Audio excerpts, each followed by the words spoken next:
еңбектенгенде ғана сіздер білесіздер осыны. Сол қадірді түсіну керек. Яғни маңдайдың терімен келген қаражатты қажеттілікке дұрыс жұмсау білуді осы еңбекті сүйген, еңбекті түсінетін адамдарға қол жетімді деп ойлаймын.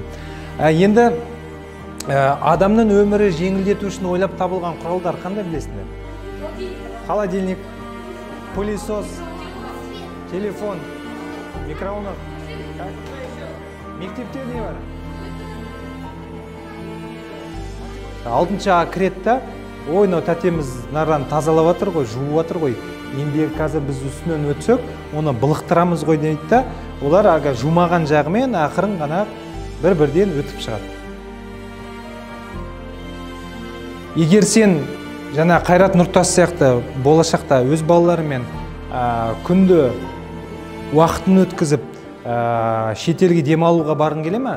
Сен бүгіннен бастап еңбектену керексің. Сен бүгіннен бастап мақсат қою керексің. Сен бүгіннен бастап өзіңді еңбекқорлыққа не істеу керекпіз?